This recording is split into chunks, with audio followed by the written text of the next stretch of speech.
창세기 29장 14절로 30절 말씀입니다. 구약성경 42페이지에 있습니다. 창세기 29장 14절로 30절의 말씀 한 절씩 교독하고 마지막 절 함께 읽겠습니다. 말씀을 듣는 가운데 우리 현실 속에 말씀하시는 우리 주님의 음성을 들으실 수 있길 바랍니다. 라반이 이르되 너는 참으로 내 혈육이로다 하였더라. 야곱이 한 달을 그와 함께 거주하더니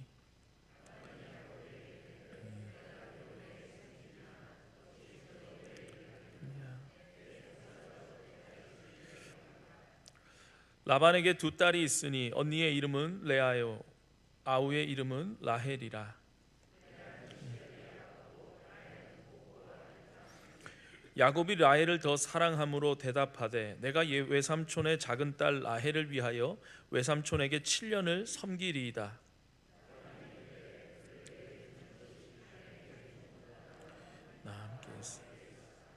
야곱이 라헬을 위하여 7년 동안 라반을 섬겼으나 그를 사랑하는 까닭에 7년을 며칠같이 여겼더라. 앉았으니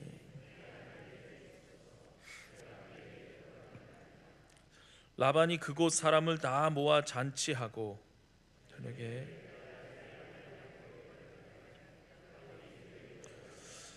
라반이 또 그의 여종 실바를 그의 딸 레아에게 시녀로 주었더라.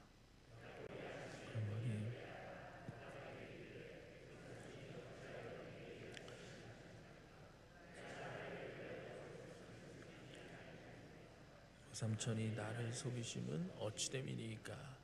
라반이 이르되 언니보다 아우를 먼저 주는 것은 우리 지방에서 하지 아니하는 바이라.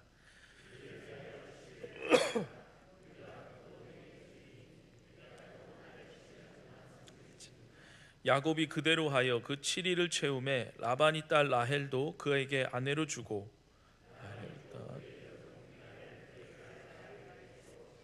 되게 하매. 함께 읽겠습니다. 야곱이 또한 라헬에게로 들어갔고 그가 레아보다 라헬을 더 사랑하여 다시 7년 동안 라반을 섬겼더라. 아멘. 좀 시간이 되었습니다만 우리는 지난 두 번의 설교를 통하여 야곱이라는 그 한 인물의 그 파란만장한 인생 여정을 추적해 오고 있습니다. 기억을 하시는지 모르겠습니다. 창세기 27장에서 우리는 어떤 야곱을 보았습니까? 눈이 어두워서 앞을 분간하지 못하는 그 늙은 아버지 이삭을 속이고 형 에서가 받아야 하는 그 장자의 축복을 가로채기 위해서 그 염소 털을 뒤집어 쓰고 형의 흉내를 내던 그야말로 움켜쥐는 자, 욕망의 화신과도 같은 야곱을 보았습니다. 그는 자신의 꾀와 능력으로 인생을 개척하려 했던 그런 사람이었습니다.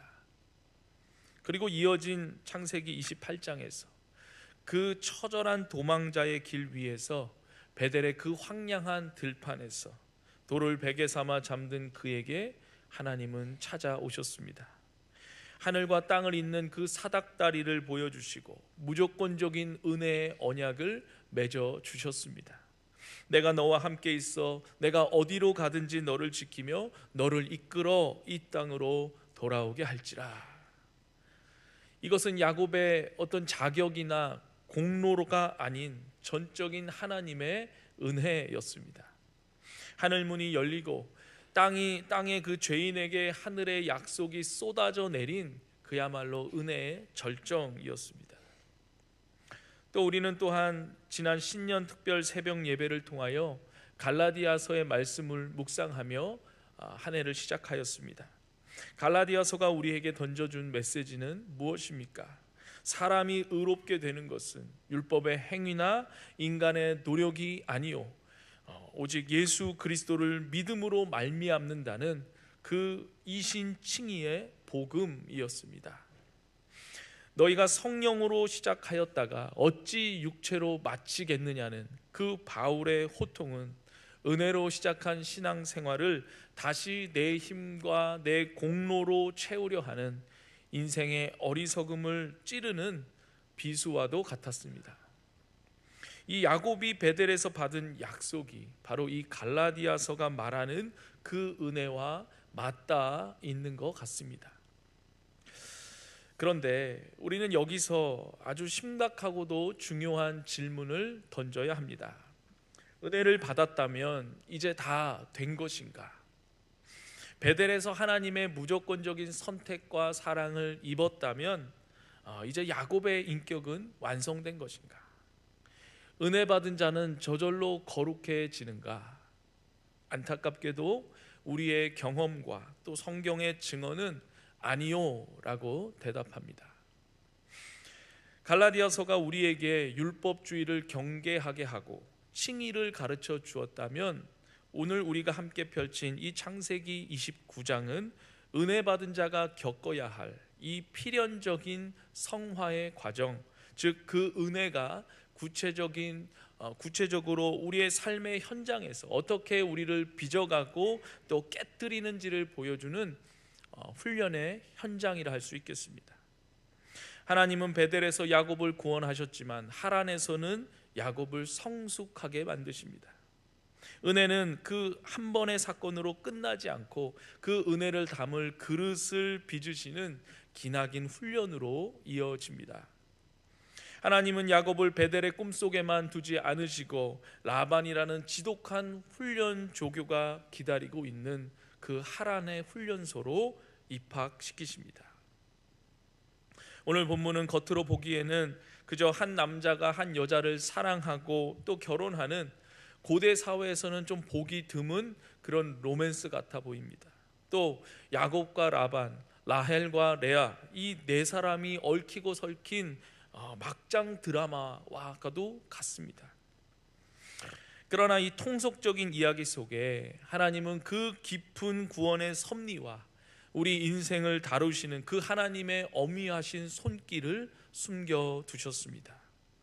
오늘 우리는 그 속이는 자 야곱이 속임을 당하는 이 역설적인 사건을 통하여 우리 인생에 깊숙이 개입하시는 그 하나님의 섭리와 또 아픈 징계 속에 감추어진 그 하나님의 사랑을 깊이 들여다보고자 합니다.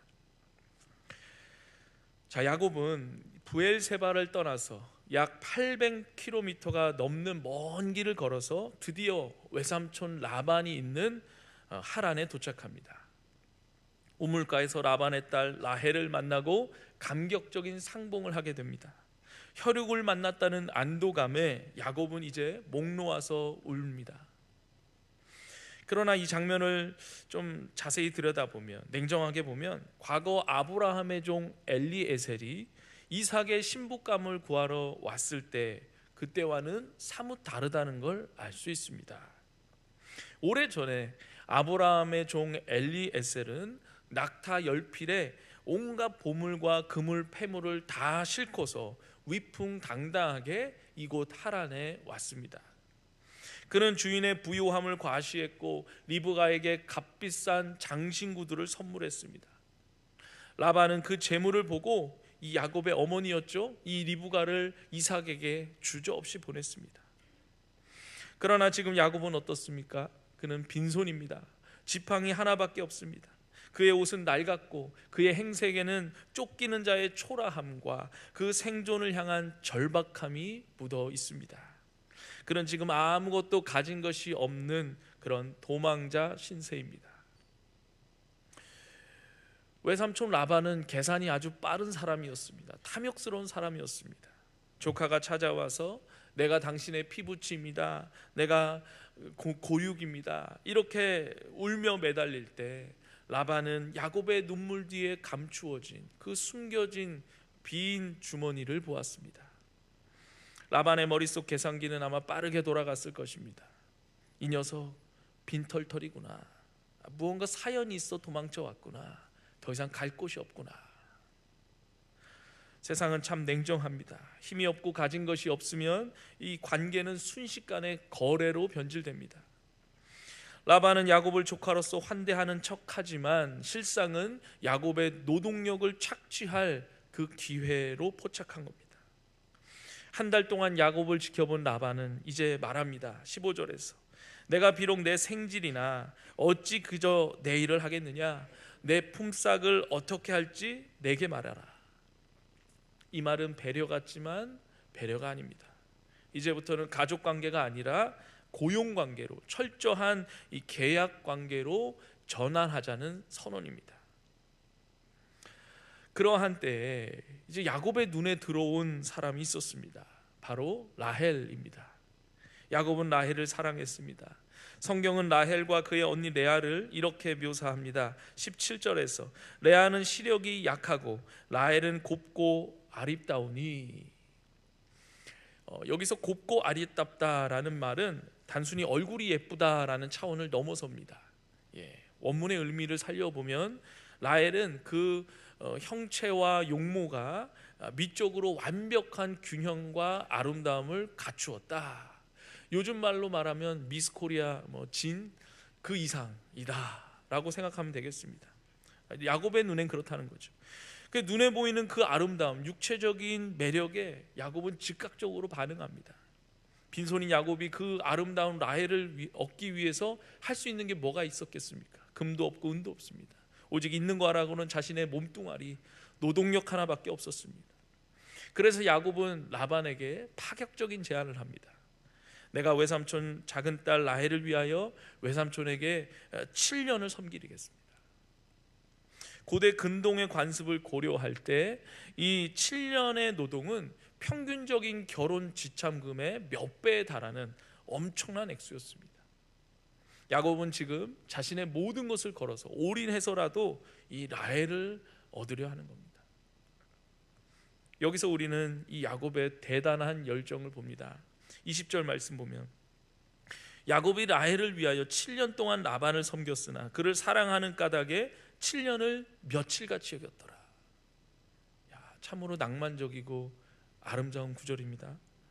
우리는 이 구절을 읽으면서 야곱의 그 순애보적인 사랑에 감탄합니다. 사랑의 힘은 이렇게 시간의 물리적인 길이를 단축시키는 마법을 부립니다. 그 고된 노동, 그 뜨거운 태양빛 아래에서 양을 치는 것, 추운 밤에 했던 그 모든 수고가 사랑하는 여인을 얻겠다는 그 일념 하나로 며칠처럼 느껴졌습니다. 그런데 이것을 조금만 비틀어서 우리 영적인 눈으로 이것을 보면 다른 얘기가 나옵니다. 야곱은 지금 베델에서 거저 주시는 하나님의 은혜를 체험하고 하란으로 왔습니다. 그런데 이 하란에 도착하자마자 그는 또다시 자신의 노력으로 인생의 가장 중요한 것을 쟁취하려 하고 있습니다. 갈라디아서의 표현을 빌리자면 그는 철저히 행위로 구원을 얻으려는 율법주의자의 모습과 닮아 있습니다.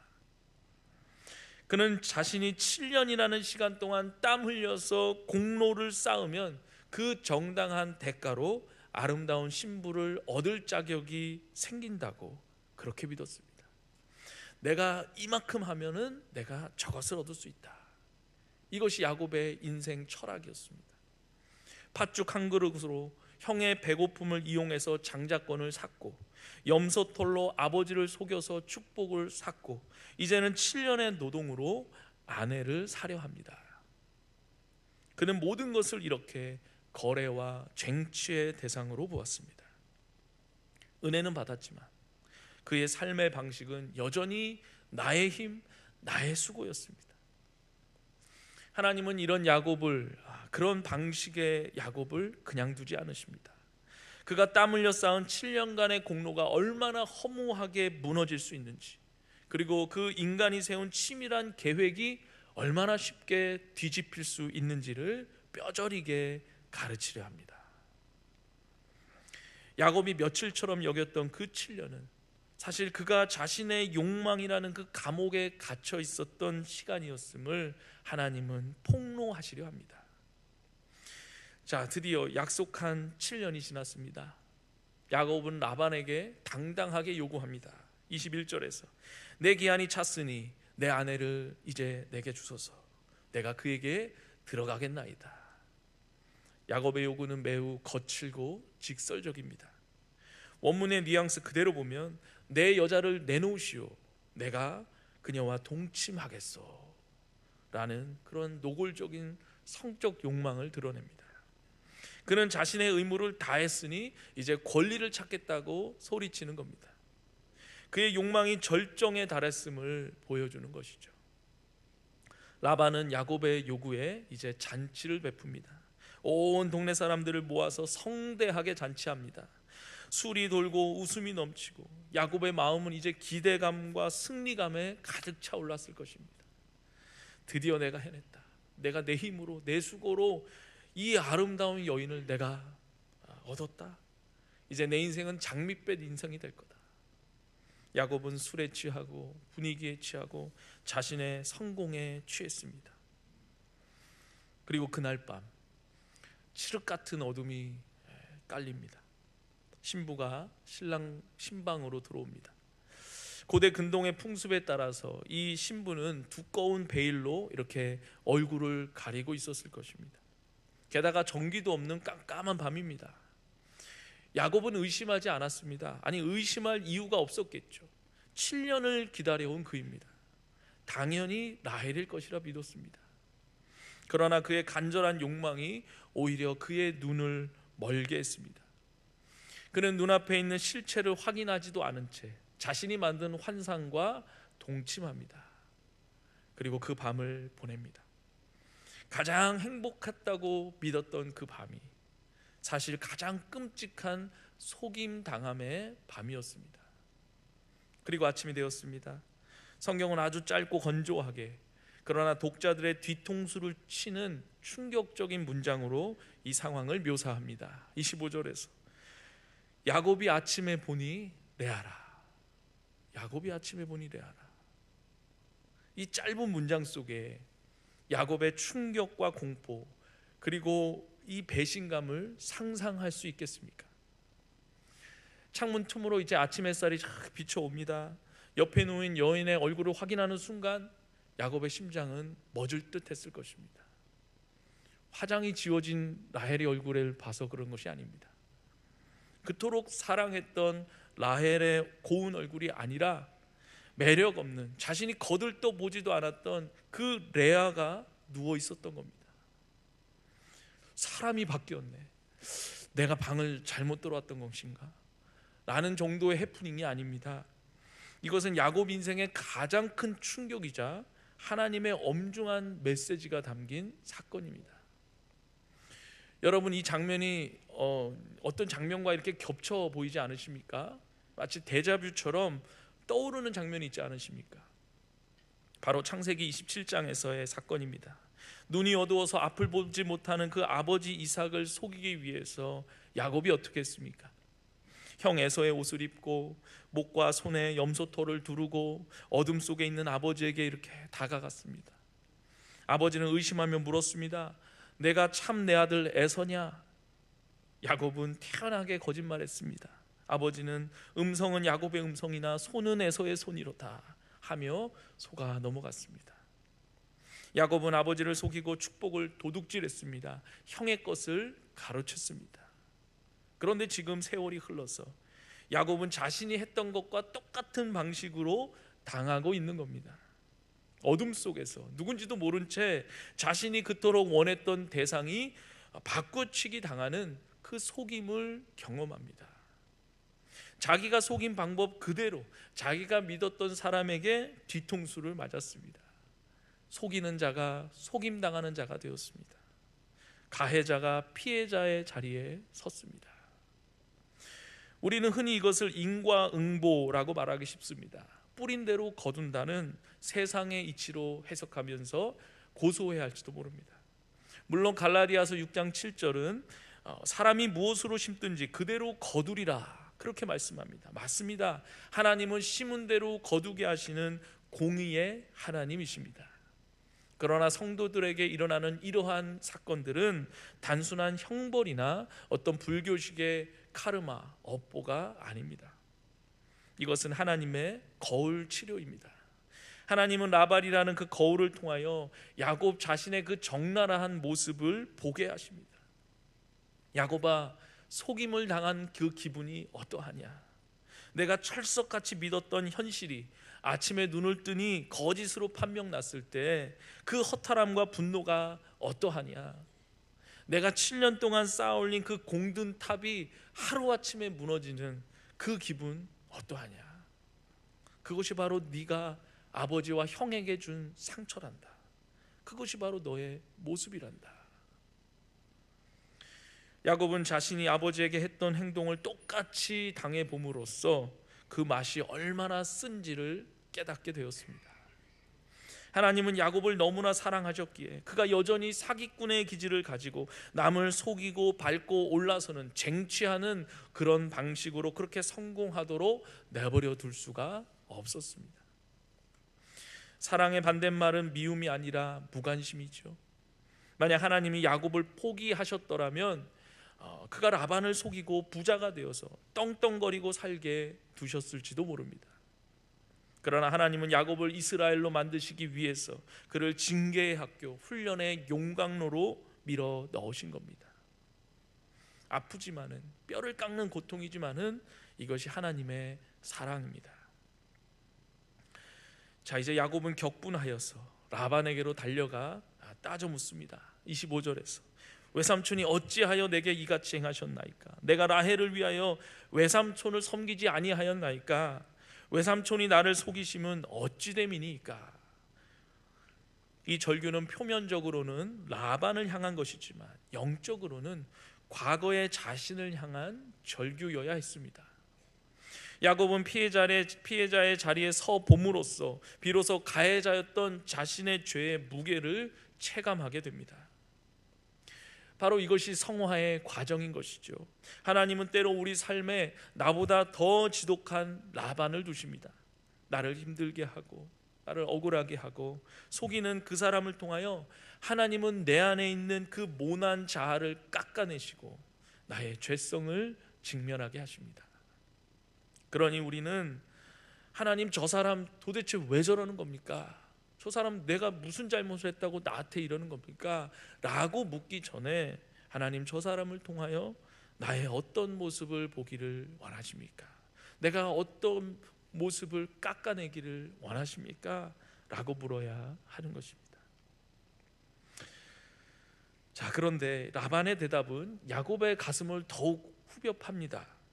라반은 아주 태연하게 뻔뻔하게 대답하죠. 26절에서 언니보다 아우를 먼저 주는 것은 우리 지방에서 하지 아니하는 바이다. 이 말은 단순히 하란 지역의 어떤 관습에 대한 설명이 아닌 것이죠. 이것은 야곱 인생의 전체를 관통하는 비수와 같은 말입니다. 이 말을 들었을 때 야곱의 심장은 덜컥 내려앉았을 것입니다. 야곱이 어떤 사람이었습니까? 형보다 앞서려 했던 아우입니다. 태어날 때부터 형의 발 뒤꿈치를 잡고 나왔고 자라서는 형이 받아야 할 장자권을 가로챈 아우입니다. 하나님의 때를 기다리지 못하고 질서를 무너뜨리고 순리를 거슬러서라도 내 욕망을 채우려 했던 그런 사람. 그런데 지금 사기꾼 라반의 입을 통해 듣습니다. 동생이 형보다 먼저 되는 법은 없다. 순서를 어기는 것은 용납되지 않는다.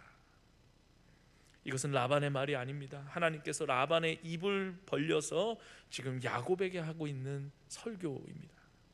야곱아, 내가 질서를 깨트렸던 그 죄를 기억하느냐? 너는 순리를 영리로 바꾸려 했지만 나 하나님은 그것을 허락하지 않는다. 야곱은 자기 꾀에 자기가 넘어갔습니다. 라반은 여기서 멈추지 않고 또 다른 제안을 합니다. 27절에서 이를 위하여 7일을 채우라. 우리가 그도 내게 주리니 내가 또 나를 7년 동안 섬길지니라. 야곱은 결국 울며 겨자 먹기로 레아를 위해서 7일간의 혼인잔치를 채우고 라헬을 다시 아내로 얻는 대가로 또다시 7년간을 더 봉사해야 했습니다.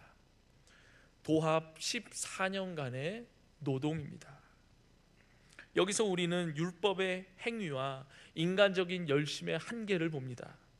야곱은 7년간의 노동이라는 그 자신의 노력으로 자신의 사랑 라헬을 얻으려 했지만 돌아온 것은 레아라는 원치 않는 결과, 또다시 7년간의 노동이라는 더 무거운 짐이었습니다. 이것이 율법의 속성입니다. 내가 무언가를 해서 의를 이루려 하면 율법은 우리에게 언제나 더 많은 것을 요구합니다.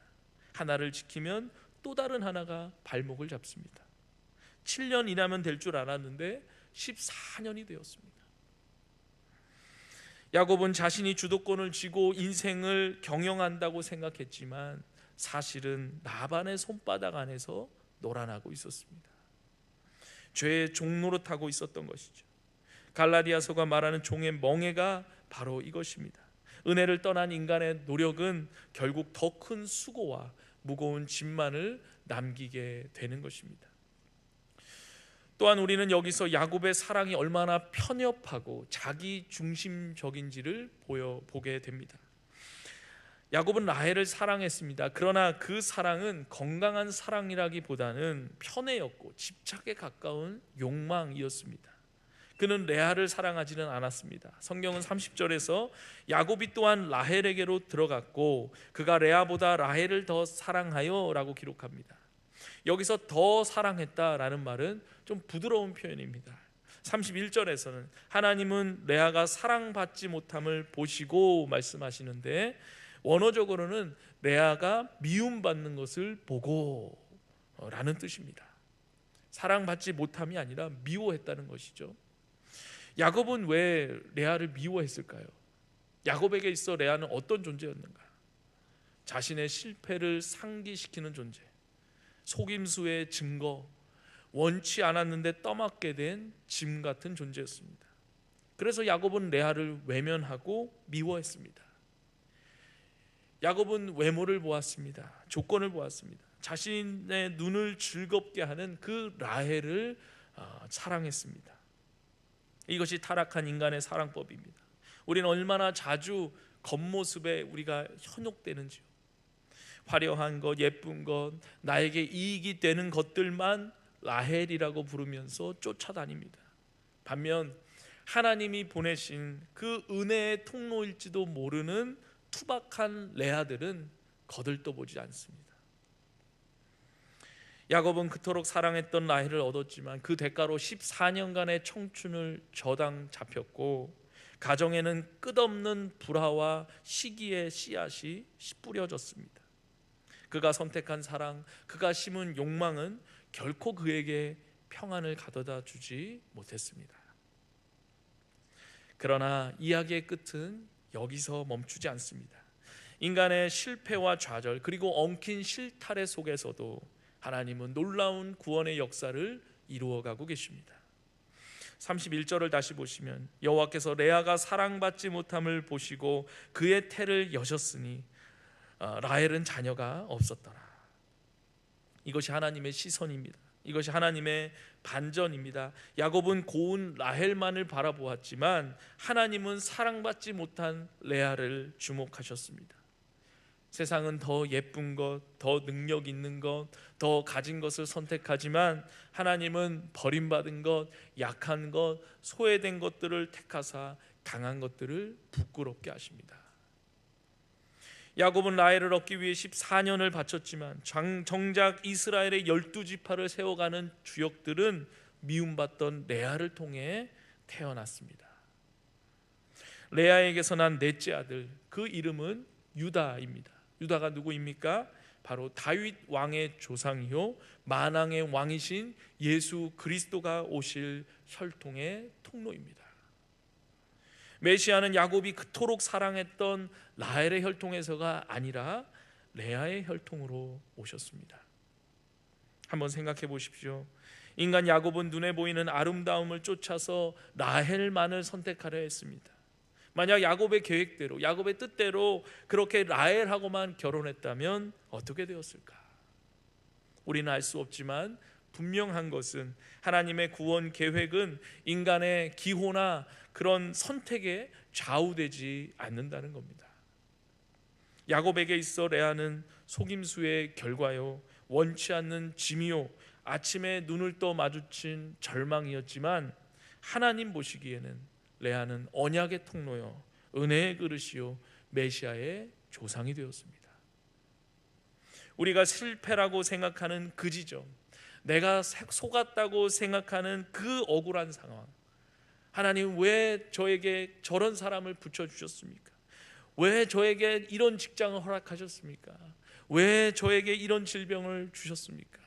왜 나를 이런 상황에 빠지게 하였습니까? 라고 탄식하는 그 레아와 같은 상황 속에서 하나님은 가장 위대한 보물을 숨겨두셨습니다. 야곱은 라헬을 원했지만 하나님은 레아를 통해 일하셨습니다. 이와 같이 우리의 욕망이 좌절된 곳에서 하나님의 은혜는 비로소 시작되는 것입니다. 이것이 복음입니다.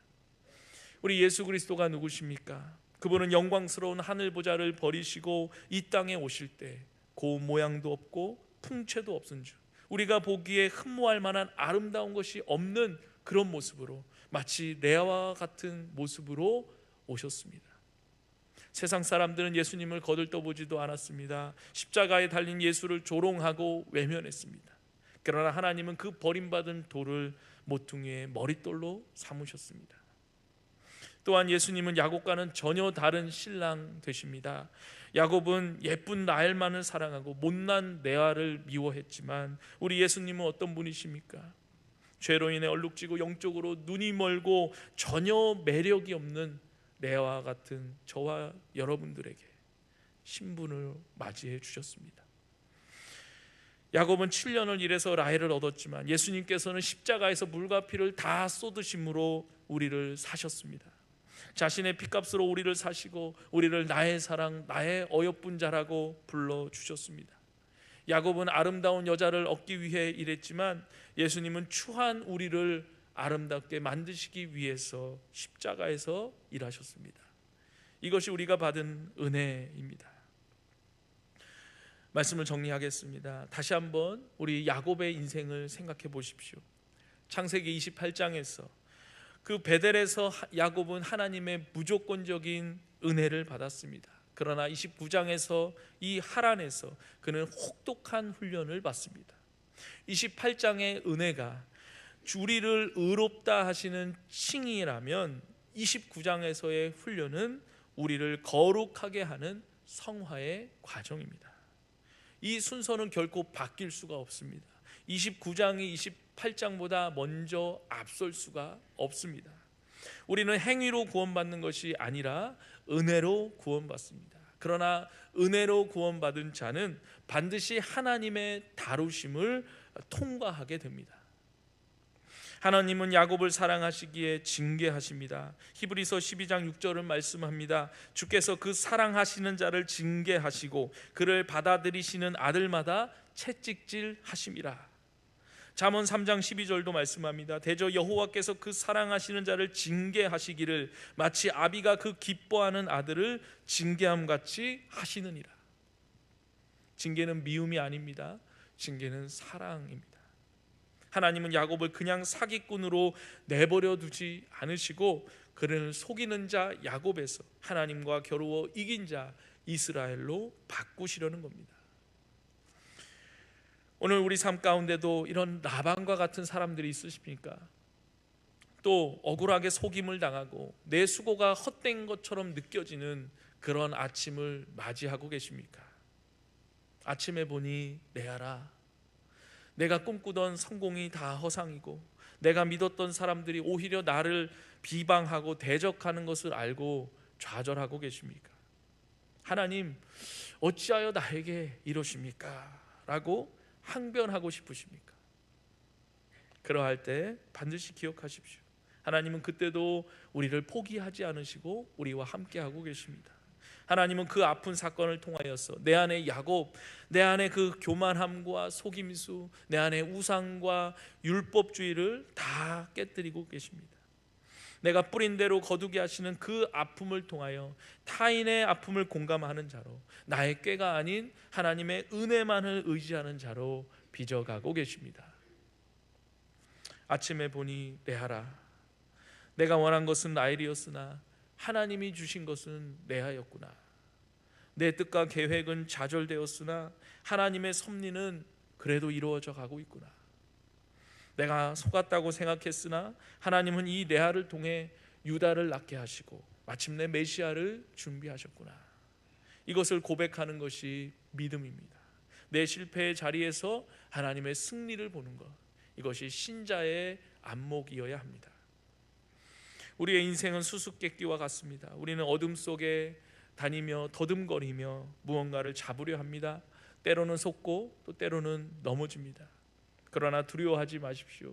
베델의 하나님, 내가 너와 함께 있어 내가 어디로 가든지 너를 지키며 너를 이끌리라고 말씀하신 그 베델의 하나님께서 하란의 그 고된 노동의 현장에서도, 또 속고 속이는 그 갈등의 현장에서도 여전히 야곱과 함께 계셨습니다.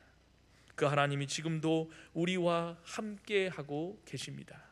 그렇기에 지금 우리가 겪고 있는 이 징계와 훈련은 하나님께서 우리를 버리셨다는 신호가 아닙니다. 오히려 너는 내 아들이다, 내 딸이다 라고 확증해 주시는 사랑의 시간입니다.